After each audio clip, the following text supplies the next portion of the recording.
On 31 March 1939, the French and British governments pledged full support to Poland in case of aggression, and England a month later even guaranteed the inviolability of Polish borders.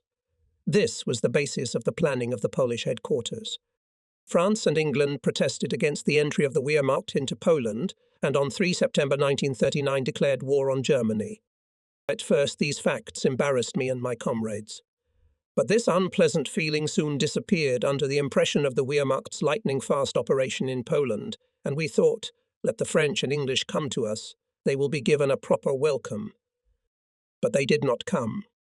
True, French troops were pulled up to the frontier, and the British Expeditionary Army was moved into France. But that was the end of it for the time being. They watched quietly as Poland, whose inviolability they had guaranteed, was crushed by German divisions. The French army holed up in the dugouts of the Maginot Line and in field positions, limited to sending out reconnaissance detachments towards the German border, occasionally shot French artillery. The British Expeditionary Corps was stationed behind the Maginot Line. Officers played tennis and soldiers played football. Both officers and soldiers showed interest in the society of French ladies. Occasionally, a few British aeroplanes made reconnaissance flights towards the German frontier, but the British Expeditionary Corps continued to be inactive. Hitler quietly withdrew the divisions of the active army from Poland and moved them to the west, where at first the Western Wall had a rather weak force. The French and British continued to be inactive. The period of the so-called Strange War had begun. Our manning department was still in its garrison, and we were still training recruits as before. More and more often we asked ourselves what would happen next. We had only one answer to this question. We would continue our march, relying on the western rampart. It was not difficult for us to find arguments. The decisive argument was this: should not France and England blame themselves if we attacked them? After all, it was they who dared to declare war on the great German Reich. Isn't the right on our side? So we will move on to the campaign. At the beginning of November, Mel was summoned to the Chancellery. It was the decisive hour for about 50 men from the Manning Department. The army in action had called for replenishment. We received field uniforms and were to go with the formed unit to the Rhine, to the front line where the strange war was being fought. How envious we were of those who were still in the barracks. Near Cologne was the 12th Infantry Division, which had arrived from Schwerin. We were attached to its anti-tank battalion. That's when it was sobering. Our function remained manning. The division, however, suffered some damage, but during the 18 days of war in Poland, it was by no means constantly in the zone of hurricane fire. The anti-tank battalion hardly saw any Polish tanks, and only one overzealous young lieutenant tried in vain to destroy a Polish tank platoon with a small 37mm gun, and in doing so unnecessarily killed soldiers. Nevertheless, all of them, from the battalion commander to the field kitchen cook, considered themselves old gunpowder-scarred fighters and were dismissive of the inexperienced rear guards. The division was stationed in villages. In all the houses soldiers occupied every room, corner, sofas and couches. There were more military than civilians in the Rhineland, but almost everywhere good relations were established between landlords and tenants. This can be explained by the fact that the Rhinelanders are particularly hospitable, and at that time they, like us, were caught up in the excitement. In addition, Nazi propaganda had done its job, evoking the times of the French occupation of the Rhineland after the First World War. Nothing had changed in our official duties of manning the units. We still trained soldiers. Sometimes there were difficulties if a platoon commander trained soldiers who had already had a taste of Poland. Of course, the recruitment officers tried to learn from the experience of others as quickly as possible. We soon got used to the company. In between exercises we had fun. There was plenty of wine and beautiful girls in the Rhineland. There are still many people on the Rhine whose fathers come from Thuringia, Saxony, Mecklenburg or Brandenburg, or even from Pomerania or Silesia. After the war, many of them, if they survived, returned to the Rhineland. On 9 April 1940, Wehrmacht units invaded Denmark and Norway and very quickly captured these countries as well. We no longer thought about what was just and what was unjust, but celebrated the new victory. German soldiers reached the Arctic Circle. In Germany we became cramped. The Wehrmacht's field of action was now Europe. The hero of the day was General Dietel, who commanded the German troops at Narvik. We marvelled at Hitler, who was ahead of the British, and at his supposed genius as a commander. We believed in him and in the strength of our army. On our front, the matter was limited to the actions of individual reconnaissance detachments from one side to the other, the fire of French artillery, to which our artillerymen responded, and reconnaissance sorties of aircraft on both sides. There were single bombing hits, but the French remained on the Maginot Line, and their English allies were stationed in the French flats as comfortably as we were in the Rhineland. A strange war. But here came May, a baptism of fire. The two hostile armies stood face to face, ready to leap. Every day a great battle could begin. Every day we waited for the order to attack. We even wished for it. It was necessary to put an end to the tense situation one way or another. However, an outside observer would not have noticed any signs of this tension in our daily work. The service started with morning sports, then the usual morning roll call, followed by either individual training or field exercises. After lunch, cleaning of weapons. From time to time there were company or battalion exercises. I took over a platoon of the 2nd Company. During the day I was a platoon commander. At the end of the service I was a trainee for the officer rank. During the day I did my regular duty like any other field officer. In the evening I had to prepare for my future duties as an officer, and as I had originally intended, the study of tactics in battle was to be at the forefront of the situation. Not so. It seemed more important to our Austrian-born commander that we learn to behave like noble gentlemen. Not only now it seems ridiculous to me. Even then I did not take it all seriously and aroused the disapproval of the adjutant, a nobleman and landowner from Mecklenburg, who was supposed to instill in us the habits and manners of the higher circles. I was taught what a table set according to the rules of decorum should be, which glasses were for white wine and which for red. But a few kilometres to the west of us, French reconnaissance parties were fighting our outposts. I was taught how to bow and how to ask a lady to dance, when to call a lady highness and when to call her countess, when to call her madam, and when such an address was inappropriate. And a few kilometres to the west, French and German artillery was shelling villages on both sides of the border. I was taught that an officer, we must not forget it, has a high responsibility and must be aware of it under any circumstances. Of course, I was taught this in passing by the same adjutant, for after all, the strain could suddenly come to an end, then the real war would begin for us behind the western rampart. The adjutant spoke sparingly of Poland. Warfare occupied little space in his recollections. Above all, he was interested in agriculture and Polish estates. We were certainly not privy to what was going on in the Wehrmacht High Command during these weeks and months. I quite admit that some generals were disinclined to drag neutral Belgium and neutral Holland into the war. There were some generals who were fond of the prospect of a new armed clash with France and England, and especially of a new world war. However, the generals who now, in an effort to whitewash themselves, more or less strongly dissociate themselves from Hitler in their memoirs. At that time, all the plans of aggression were approved by all subordinates. The General Staff was working out all the details of their implementation, and the Führer was waiting for Providence to give him a sign. But apparently, at that time, the Providence did not function too well. The attack was postponed several times. It is true that we did not know what was going on in the higher authorities, but we felt the consequences. If the Providence gave a sign, an alert was declared. We prepared full dressing, as it is supposed for a campaign, moved to the border and rejoiced that at last the days of waiting were over. Providence gave us a new sign. We were stopped, and we moved back to our garrison. In this way the pass was moved back and forth several times. On the night of the 10th of May we again packed everything as it was supposed to be for the march, but left many personal belongings in place and moved towards the frontier. This time we were not stopped. At 5 hours and 35 minutes divisions of Hitler's Wehrmacht invaded France, Belgium and Holland. The commander of the 1st Company drove the motorcyclist back to our barracks to call the field kitchen, which he left in place, expecting from previous experience that Providence would be capricious. After all, a field kitchen does not belong to the category of personal belongings. Nevertheless, during the whole campaign in France, the company hardly needed it. The Wehrmacht was supplied from local resources.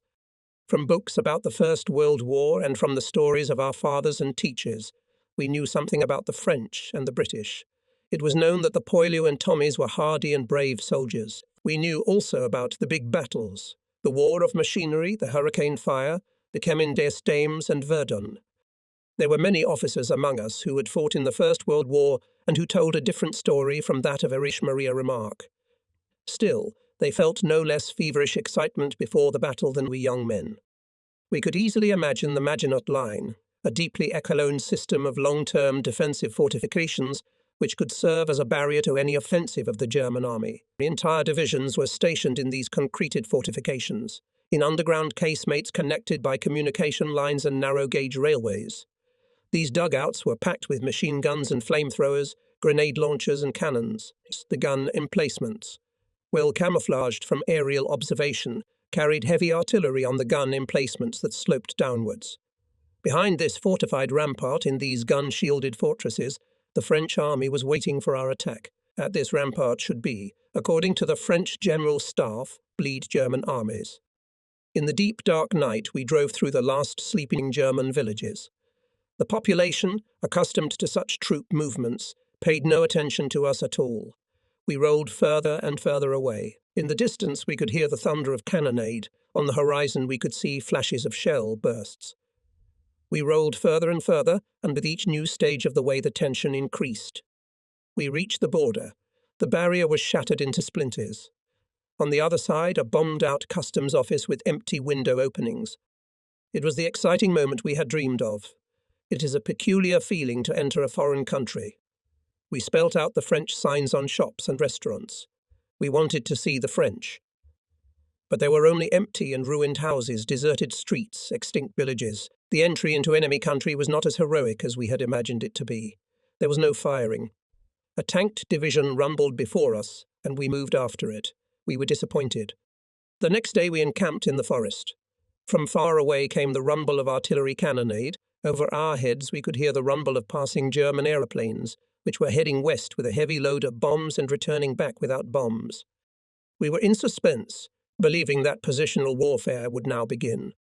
Officers familiar with it from the First World War were suddenly talking about it, talking more and more about the casualties it was bringing with it. Now some of them perhaps remembered Remarque. Only my company commander, Major Peter of Schwerin, who was lying next to me in the grass, looking up at the sky, said to me, "Minza, this is going to be a dirty business. Courage is a good thing, but caution is even better. Remember, too, that full cover is among the techniques we are trained in." As is customary, I reply, "That's right," and hovered between courage and caution. In my heart of hearts, I was leaning towards boldness. This was probably due to the fact that I had not taken part in the First World War, and probably also because the artillery was still rumbling somewhere in the distance, and we were still only bothered by flies. But surely this was due primarily to the fact that I wanted to distinguish myself. For years I'd been a soldier, trained day by day only to be ready for the hour. I had been taught nothing else, but that courage was the highest virtue of a soldier.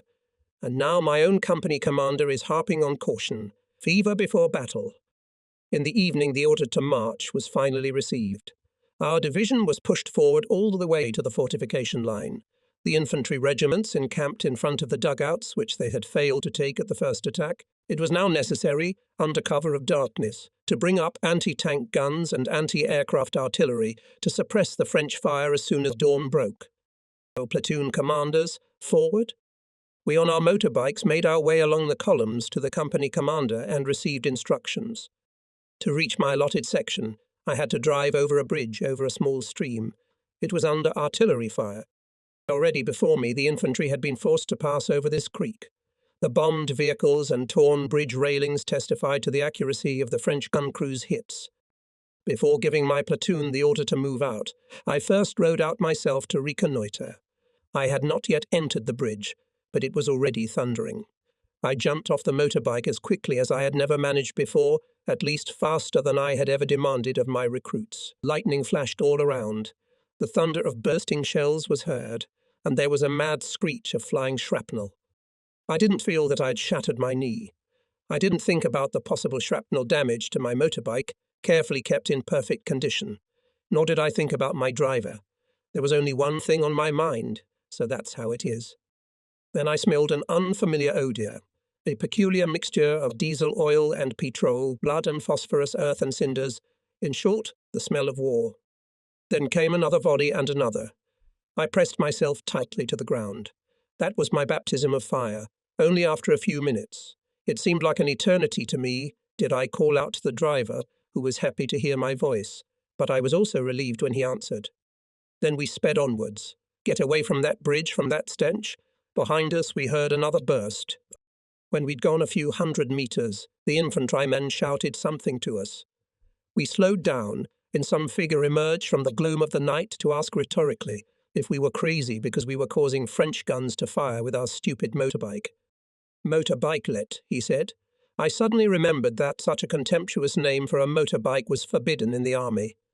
We went on foot to the battalion command post. The commander endeavoured in the dark to explain to me where the dugout we were to capture in the morning was located. Apparently he was happy that he had gained a strong support in my person. He imagined that it would be enough for us to get as close to the cement blocks as possible, as we would fire on them and remove them under his very nose. Obviously, he attributed to our 37mm guns a tremendous striking power, but he could not explain how we would get our vehicles and guns up there. That was, after all, my business. But the task was difficult. It could be considered established, since the battalion commander and I, not without reason, talked lying down. The French all the terrain shot from their machine guns.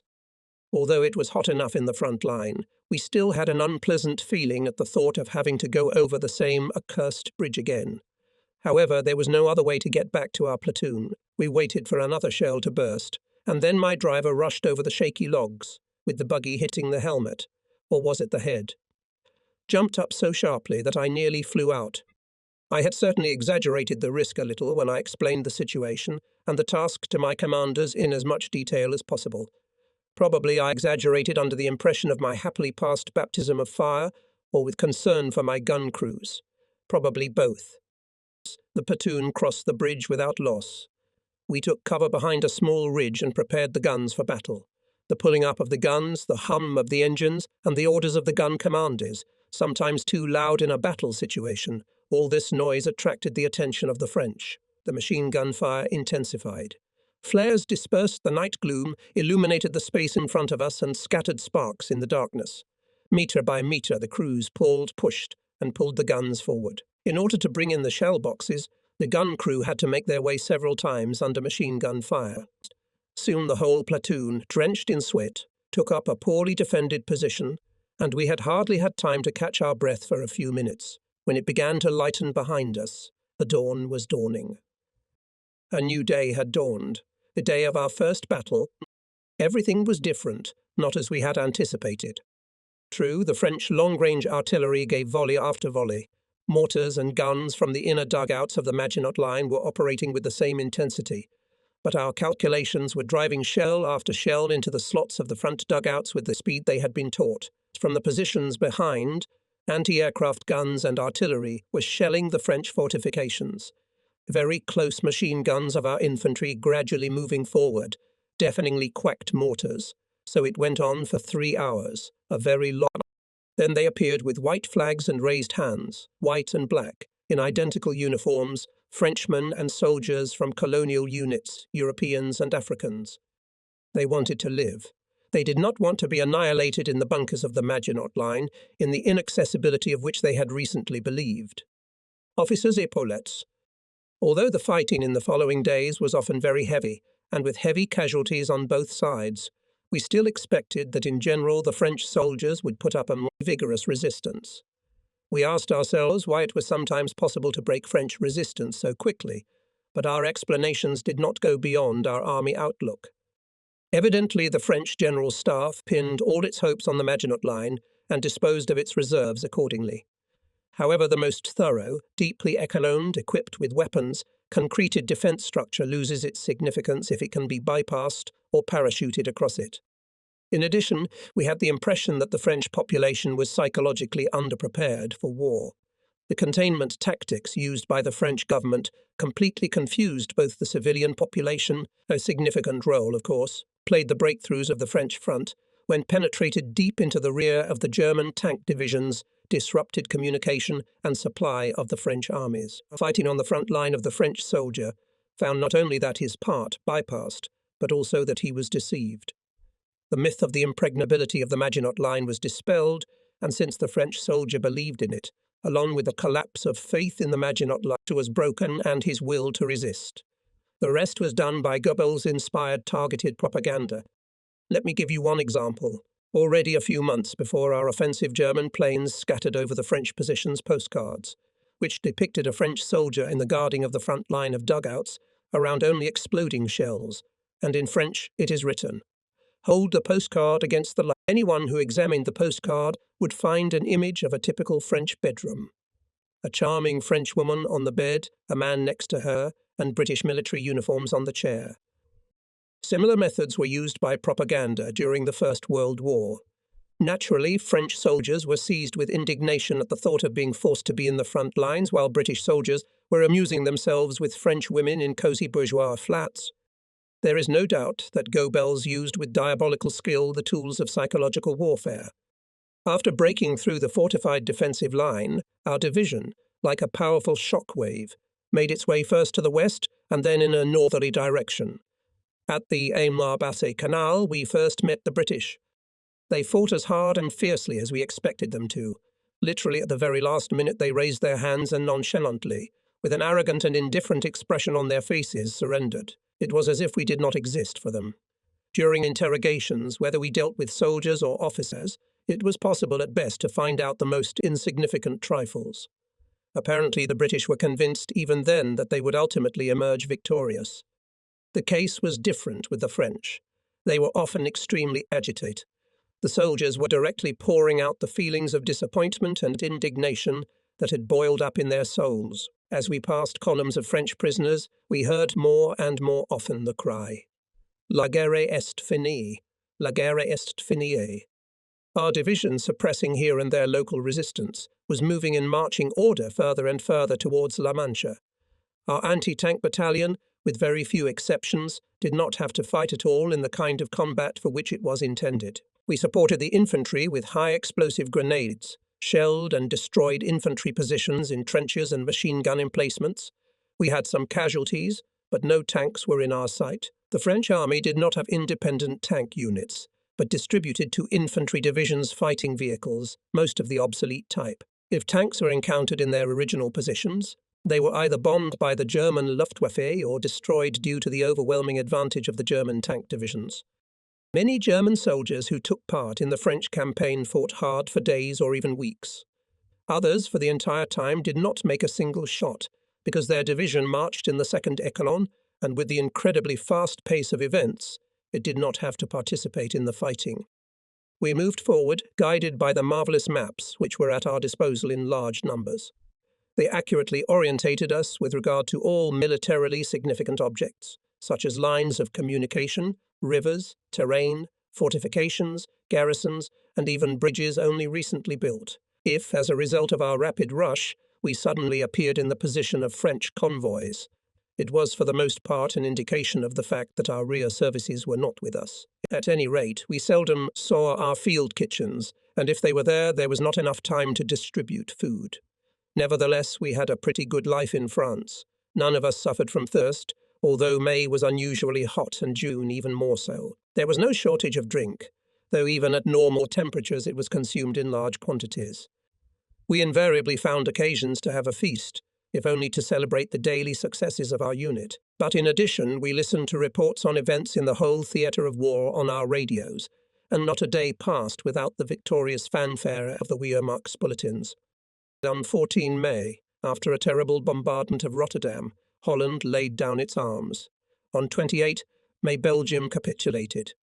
The British Expeditionary Army was in the area of Dunkirk, surrounded by army groups A and B.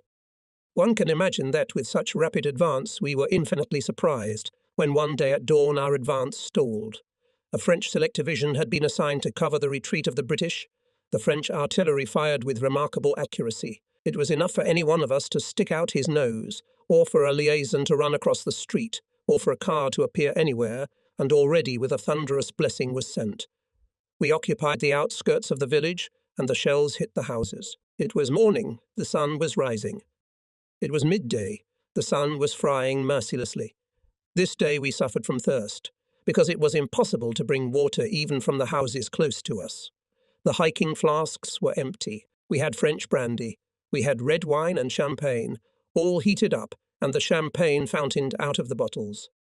We tried to move back to make a detour round the French positions, but at the slightest movement a barrage of fire fell upon us. I was lying in a gully and would have given much for a glass of water. Suddenly I noticed that someone, puffing and puffing, had rushed into cover beside me. It was the battalion adjutant, Lieutenant Dieter Malee, tall and slender, just as young officers are portrayed in children's picture books. He was always cheerful, though he could be serious when necessary, correct and fair. It was on such occasions that the soldiers said, "Nice chap, we were friends." He poked me in the side and exhaled. "Best wishes, Herr Oberleutnant." "What the hell do you want here? Did something special happen?" I assumed I would get a combat assignment from him from the commander or hear something else appropriate to the situation. Instead of answering, he only grinned and repeated, "Best wishes, Herr Oberleutnant." I just didn't understand him, didn't take his words seriously. Of course, I hoped for a promotion. All that was missing was a test in frontline conditions. I turned on my side and shouted back again, "Stop this nonsense and tell me at last what's the matter." Here I quickly jabbed my nose into the ground. The French had spotted the lieutenant running in and had planted some more shells on our position. After we had been blessed, Lieutenant Maun congratulated me again, already in full uniform, on my production. From an Oberfeldwebel I turned into a Herr Oberleutnant with officer's epaulettes, gold star and silver cord. This was the day I had been waiting for since the beginning of my service. In anticipation of this day, I attended one course after another and crammed in my spare hours. I wanted to get out of the class of privates and became a non-commissioned officer. I wanted to get out of the class of non-commissioned officers, so I became an officer. In my imagination and dreams, however, the conferment of the rank of officer was to take place quite differently, in front of the lined-up company, with the presentation of a solemn letter of commendation, with a sword and everything else. Meanwhile, I was lying in the mud and was already an Oberleutnant, but still without officer's epaulettes, without a silver cord and without a sabre. Nevertheless, in my eyes, this moment was the most significant in the whole course of life I had travelled, but still not so significant that the adjutant had to rush through a zone of artillery fire in an endeavour to inform me of my new official position. Somehow or other, it was only towards evening that I managed to put on my officer's epaulettes. There was no time even for a little celebration. We regrouped, and that night we resumed the pursuit of the British. After the encirclement of the British corps at Dunkirk, we again changed direction and moved forced march to the Somme, where the French entrenched on the opposite bank. Militarized divisions, using all available vehicles and continuously shuttling back and forth, brought our exhausted infantry to the spot. After a thorough aerial reconnaissance, our offensive began. On the heights of the Somme were positioned selected units. The French Alpine riflemen and colonial troops, the last reserves of France. The attack across the Somme seemed to us a risky venture, because we had to make our way to the coast on flat, well-viewed terrain, and we had to reckon with the possibility of heavy losses at the crossing and in the fighting for the first small strongholds. Therefore, probably, General Weygand hoped to hold the defensive line named after him. But here came the dive bombers, and they operated without interruption, squadron after squadron. Like birds of prey, they nonchalantly circled over the positions. The French anti-aircraft guns almost did not interfere with them. Found targets, then with the ominous glissando of their sirens plummeted from the sky. At the very ground they threw out their bomb load, and with roaring engines went up again. And so relentlessly, machine after machine, link after link, squadron after squadron. One after another, the bombs struck and crushed the French trenches. Beams and trees, together with clods of earth, were carried away in gigantic fountains into space. Men and machine guns flew into the air. Heavy guns were blown to pieces. The air waved through vehicles off the roads. A terrifying hell, hours-long blows of a giant hammer, exhausting the nervous system. Then our sappers and the first infantrymen in inflatable boats crossed the river, captured in several places pre-bridge fortifications, and under their protection built the first pontoon bridges. The French, still alive in the trenches, were completely demoralized. Still in various places, still flared up resistance, but already finally collapsed illusions which were associated with the French line Weygand. German divisions inexorably. A continuous stream moved to the south and west of France, to the Atlantic coast, across the Seine, bypassing Paris and at Nantes, across the Loire towards Bordeaux. further and further south, to where the peaks of the Paris Mountains were visible on the horizon. On the 10th of June, we heard the news on the radio, which we received with mixed feelings. Italy had declared war on France. We had been disappointed when Italy had remained neutral during the Polish campaign, and after France and England declared war on us, had not actively come out on our side. Now that we were advancing unstoppably and France had been defeated, the entry of Italy into the war caused us no jubilation. We could not get rid of the impression that Mussolini was jealous of Hitler's success and glory, and wanted to at least ensure for himself a share in the spoils of war, although he did not take part in the struggle. On 22 June 1940, France capitulated. True, a large part of the country was not yet occupied, but France no longer had such reserves at its disposal that could have a decisive influence on the outcome of the war. Initially, we could not understand why the army and civilian population of France offered relatively weak resistance. But when the military and political circles of the country so quickly expressed their readiness to enter into negotiations with Germany, the background of events became clearer to us. But still with our then political views, we could not fully realize the deep meaning of betrayal of the national interests of France by its dominant circles. So an armistice was concluded. With flaming cheeks, I read books about the war in my childhood and listened breathlessly to the stories of my teachers and later of my superiors. And now the hour had struck, the hour of revenge for 1918. My pride was boundless. The armistice negotiations had once taken place in a railway carriage in the forest of Compiègne. Since then, that geographical name and that wagon were known to the world. In the future, the wagon was in a French museum. Hitler had worked out his plan of revenge to the smallest detail. He ordered the immediate delivery of this wagon in the same forest, exactly to the same place where it had stood in 1918. Here, the French General Pétain signed the terms of the armistice. We were delighted and applauded as after a terrific performance with popular actors. To the French, it seemed that for them the war was over. Slowly releasing themselves from the paralysis caused by the rapid defeat, they went back to work and to their usual activities, as well as to the work which our so-called civil administration was now forcing upon them. In the evenings, however, they had political conversations in cafes over aperitifs at small tables on the pavements. They berated the government, both the previous and the present one, which was now in Vichy.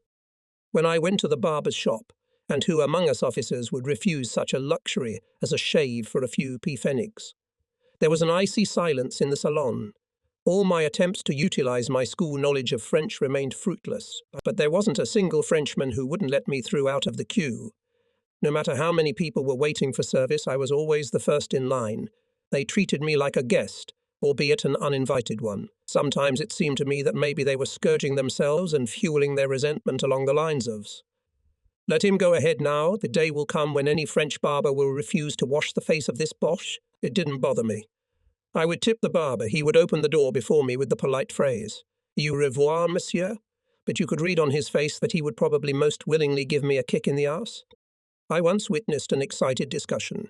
The main speaker was a small, stocky man who looked like a peasant in his woolen waterproof jacket. He shouted incessantly at the barber, who tried to calm him down. The owners don't like noisy arguments in their shops. They paid no attention to me. Try as I might, I still struggled to understand only part of what was being said. It was about the incident at Oran. I'd heard about it on the radio this morning. The British demanded from the Vichy government the surrender of the French fleet anchored near Oran, off the coast of Africa, and thus out of the hands of the occupiers. The Vichy government wished to retain this fleet under the terms of the armistice. But the French General de Gaulle was in London. He was there organizing resistance to Hitler. He did not care about the armistice, he did not sign it, and he demanded the extradition of the fleet. The Vichy government rejected the demand. The British Navy then sank the French ships at anchor. The people in the barber shop were outraged and scolded the British. They did not realize then that it was the right thing to do. The sacrifice was necessary so that Hitler could not lay his hand on this squadron. But for the time being, Goebbels used the incident for another trick. Huge posters and French newspapers controlled by the German propaganda ministry. Radio appeals and speeches by bribed collaborators were to make it clear to the population that the Germans were their true friends, and that the British, on the contrary, were their historic enemies. New obligations were then imposed on the French. France was to supply, and the French had to work, and work again. The German civil administration bought everything it could buy. Cargo routes and trains with holidaymakers headed for Germany. Soldiers sent home parcels, officers sent parcels, and generals sent whole freight wagons. All of this was paid for with paper money of the occupation, colourful bills of exchange with payment in the distant future, when the whole of Europe would be under German rule, an unheard of robbery. Then the trains rolled into Germany with French labourers in greater and greater numbers. Finally, British bombers appeared. They were thrown against us, but inevitably French factories, towns and villages were reduced to rubble. Churches, castles and museums were incinerated. Houses and farmyards were burnt down. Many innocent people died. Calamities fell upon a country which had once been for 4 long years the scene of warfare. The armistice, which the French welcomed partly with a sigh of relief, partly in despondency, was not the end at all. It was the beginning of a new period of terrible suffering, through which, however, had to be passed in order to free France from fascist occupation. Sea Lion, you will receive the first company immediately. The commander of our unit, Colonel Schwarzbeck, made something of a speech. He expressed wishes for success, talked about the tasks of the company commander, about my predecessor, about the future, and various other things. But I didn't take much of it in. I heard only one thing, company commander. A few days earlier, the Honourable Major Peter had pinned the Iron Cross to my uniform, probably for a reconnaissance operation, for attacking a line of dugouts, or for all of them together. Already this alone made me happy. I could now safely be in the neighbourhood of soldiers who had already received this order in the First World War. But now I became a company commander, and this was of much greater importance.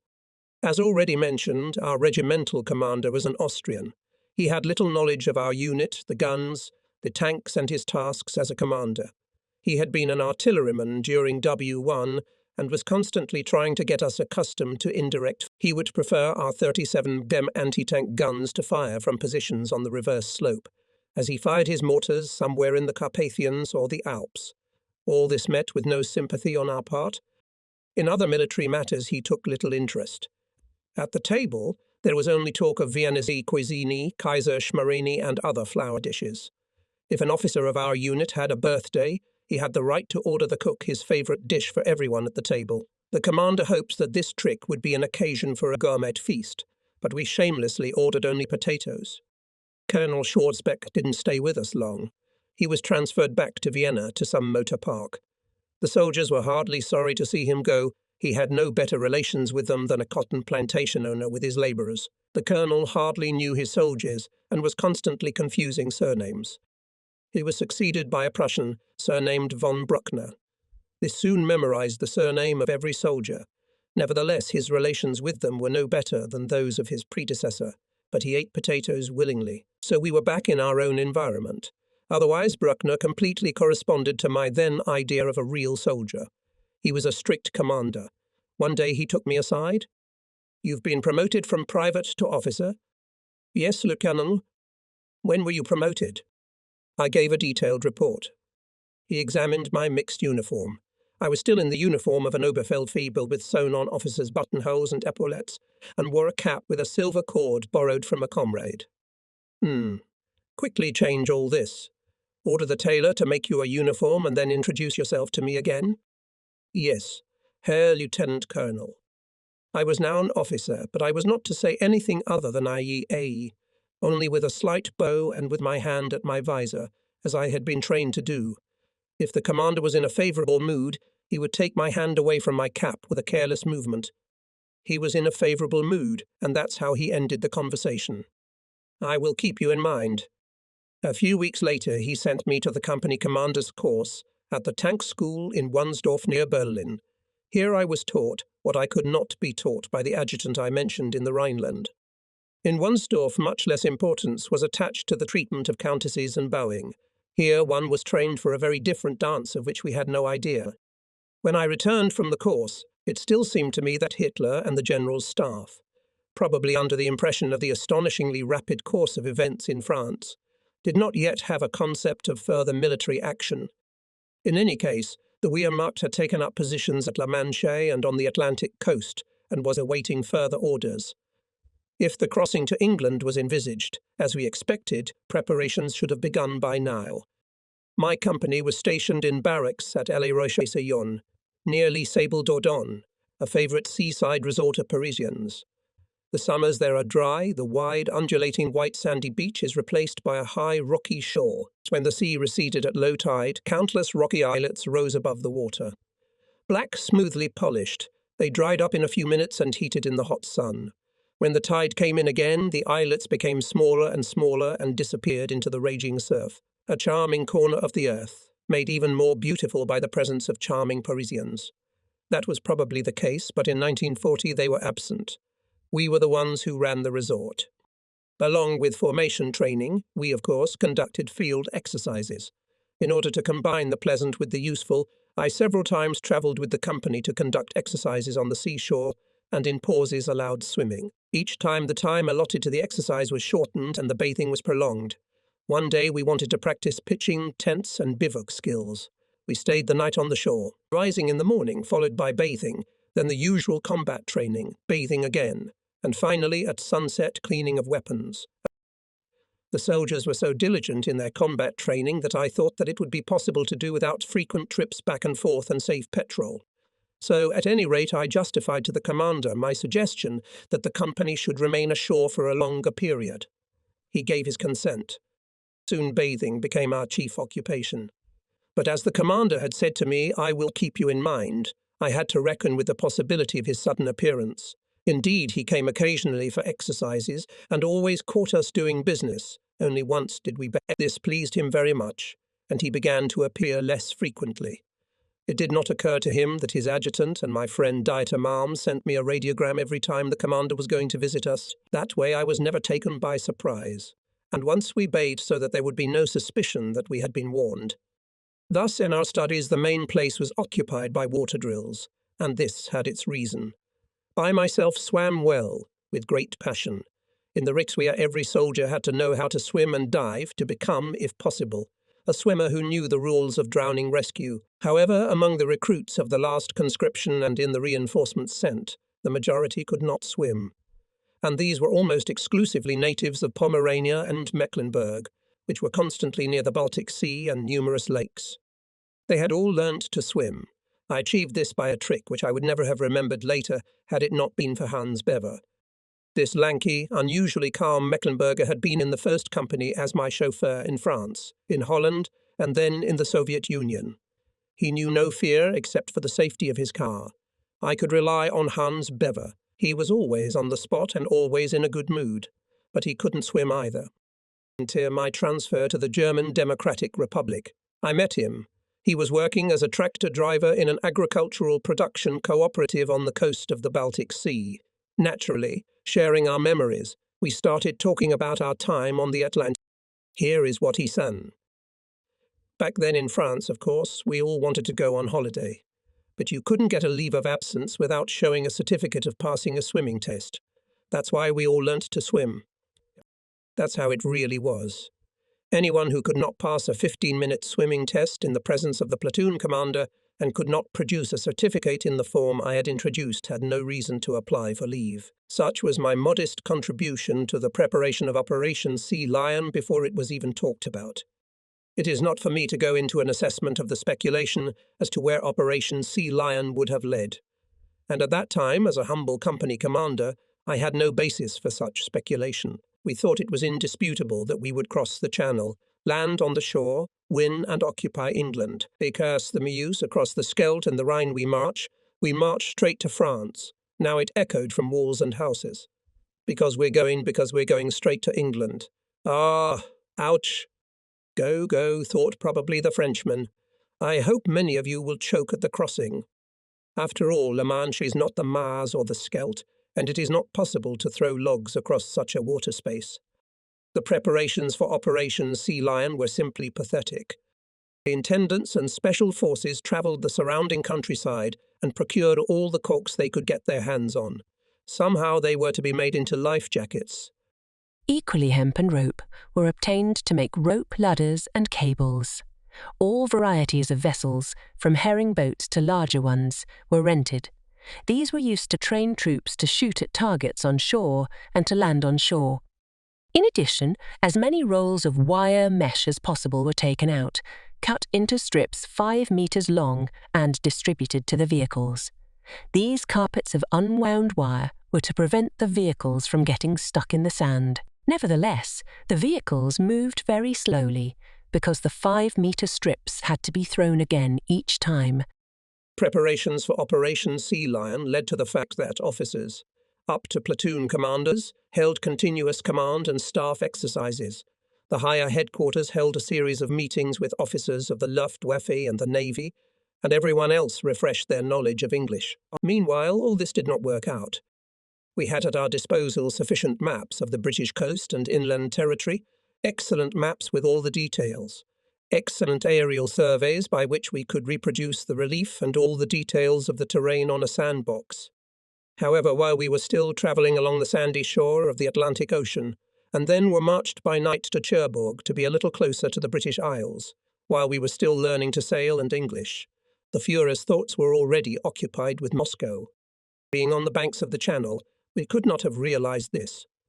We regarded England as our only enemy anywhere in the world, and we had a non-aggression pact with the Soviet Union. So, we were still waiting for good weather and orders. The weather was good, the sea was as smooth as a mirror, but the order never came. What next? Summer passed and nothing happened. Our division had reached the highest level of combat training. We could say of ourselves fit. We didn't say we were ready to perform, we said fit. This was the result of English classes and studying maps of the English coast. One day it seemed that we were getting into action, but it was again only a redeployment. We arrived from Cherbourg in Holland, near Eindhoven. Again the command and staff exercises began. For before us there was another stretch of coast. We had to land elsewhere. Again we rolled on our carpets of wire nets, this time on the Dutch shore and on Dutch sand. Again we practiced boat handling and firing. In the meantime September had come. Bathing was no longer a real pleasure. In any case it was no longer possible to bask in the sun. Then the command and staff games stopped, and the wire nets began to rust. The fascist leadership had clearly abandoned the intention to organise a landing in Britain. Now it was necessary to achieve victory by bombing alone. The great battle for England began, followed by bomber raids on unprotected cities, which caused a retaliatory action of the British. Now the task was to destroy completely Coventry's England. The main target was London. Already by this alone we could guess that the Sea Lion was dead. When preparing a landing, bombarded the bases of the Navy, harbours and coastal fortifications, but not located in the rear of the capital. Then it was officially announced that we do not have to capture the island, risking unnecessarily too much. Luftwaffe itself will be able to deal with England. The final blow will be dealt to the British by our submarines, which will soon be sinking ships of greater tonnage than England is able to launch additionally. We were quite pleased that unnecessary casualties were supposed to be avoided. We were, indeed, prepared to cross the Channel and fight, but just before the finish, it seemed close again. No one wanted to take excessive risks. As it seemed to us at the time, the war was virtually over, and if the gentlemen from the Luftwaffe were able to see it through to the end themselves, that suited us just fine. There were already rumours about the disbandment of some divisions. Soldiers returning from leave talked to people who had indeed been dismissed from the army and had resumed work in their professions, mainly in the military industry. Of course, we were talking exclusively about divisions with high initial numbers, reserve military units. With regard to us, a cadre unit, there was no question of disbandment. In my company, as in others, had to go home about a third of the personnel. In return, we were replenished. They were young recruits who had been waiting in Coburg with feverish trepidation for their dispatch, fearing that they might not arrive too late. Everything started again. Gun drills, platoon drills, company-wide drill. In addition, short-term leave was granted. Short-term, as it was explained to us, so that everyone could go home one more time. We didn't think much about such explanations. Whoever had a turn would go home loaded with cheese, butter, cocoa, and the famous Dutch cigarettes. Meanwhile, the requirements in combat training had become more stringent. They were not imposed by our division commander, the famous General von Seydlitz-Kurzbach. It was like that everywhere else. We learnt about it when we had to talk to officers from other divisions, but just like us, the prevailing opinion among them was that it was only about England, and that the war had come to an end. We were convinced that the war was already won. When the service permitted, we travelled around the country. Holland already had exemplary motorways. And, in addition, it was possible to travel quickly from one town to another in an electric train, past almost immense fields where flowers and vegetables were grown. The fields were sometimes interspersed with bright green meadows where sleek, well-fed cows grazed. When one speaks of Holland, one cannot help but imagine windmills and wooden clogs, funny white bonnets of women and light blue, as if joking headdresses of men. When I think of this country, I see many small, perfectly clean houses, colourful with bright windows and dazzling white curtains. Several of these cottages were requisitioned for the needs of the officers of our unit. The owners were either evicted or emigrated. Each company commander lived in a separate house with his valet. Junior officers lived in twos or threes. In the evenings we visited each other. The summer was followed by a rainy autumn. Hurricane winds blew in from the North Sea, which swept over the Dutch plains with such force as if they wanted to carry away from the country everything that was not firmly fastened. The autumn was followed by an unpleasant winter, sometimes cold, sometimes penetratingly damp, so that people fled in their houses from the miserable weather. We celebrated Christmas almost as in peace, envying the holiday makers who spent those days with their families in Germany. Almost all officers remained in their units. Only the regimental commander, Lieutenant Colonel von Bruckner, went on New Year's leave after Christmas. He was replaced by the commander of the 3rd Company. We celebrated New Year's Eve at his place. Our table was furnished with almost all the viands and drinks that Holland, France, Denmark and Norway could supply with wine cellars and kitchens. We believed that the new year would bring peace, and in anticipation of a happy ending, we reflected on the events of September to December 1940.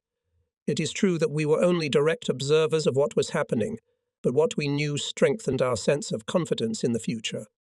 In September, the head of the Romanian state formalized Romania's accession to the Rome-Berlin axis. Training units of the German army and air force entered Romania. Thus, the Wehrmacht laid its hand on Romania as well. The Italians attacked British Somalia and crossed the Libyan-Egyptian border in the direction of the Suez Canal. At the end of October, Mussolini, having leapt across Albania, brought his troops into Greece, in order to turn the Mediterranean Sea once more into a mare Romanum. The British then moved most of their air force to southern Greece and turned Crete into their air and naval base. Then followed some failures, not with us, but with the Italians. They suffered major defeats in Africa and had to give Cyrenaica to the British. They were also driven out of Greece again. We were partly annoyed by these events, but at the same time we regarded them with gloating, for the Italian failures strengthened our pride in our victories. At the end of November, our enthusiasm was further increased when Romania, Hungary, and Slovakia, one after another, announced that they had joined the Germany-Italy-Japan Triple Pact. So we thought that we had enough reasons to celebrate the new year serenely, and enough reasons to toast the well-being of the fatherland, our comrades, the new and the health of the future, filling our glasses with the most expensive trophy champagne from the almost inexhaustible French cellars. We had enough occasions and champagne to lose our heads in our arrogance and forget that we had hoped to return home in 1941. We were not burdened by the consciousness of guilt and responsibility. We didn't have it then. Not yet. In the room where we were feasting, there was a map of Europe hanging on the wall. On this map, the commander of the 3rd Company had shaded with a charcoal pencil all those countries in which Wehrmacht units were stationed. When the fun reached its highest point, someone came up with a wild idea. Each of us had to close our eyes and fire a single shot from a pistol into the geographical map. The hits would point to the targets in the direction of which we would march in 1941. We greeted with noisy jubilation the hits on those parts of the map on which England, Spain and Africa were marked. We cheered those who hit a target anywhere in the Balkans. We ridiculed whoever took too far to the left and hit the vast ocean, or took too far to the right and hit the Soviet Union. The wild shouts were replaced by a languid silence, when suddenly our host exclaimed in horror, "Stop it! Stop it! There's my soldier lying on the bed behind the wall." With these words he rushed out of the room. We squeezed in after him and found the attendant unharmed. He was lying flat on the floor. Our firing all over Europe nearly cost the life of one soldier that New Year's Eve. The beginning of the new year was not marked by a victorious drumbeat. On the other side, in England, bombs were rumbling.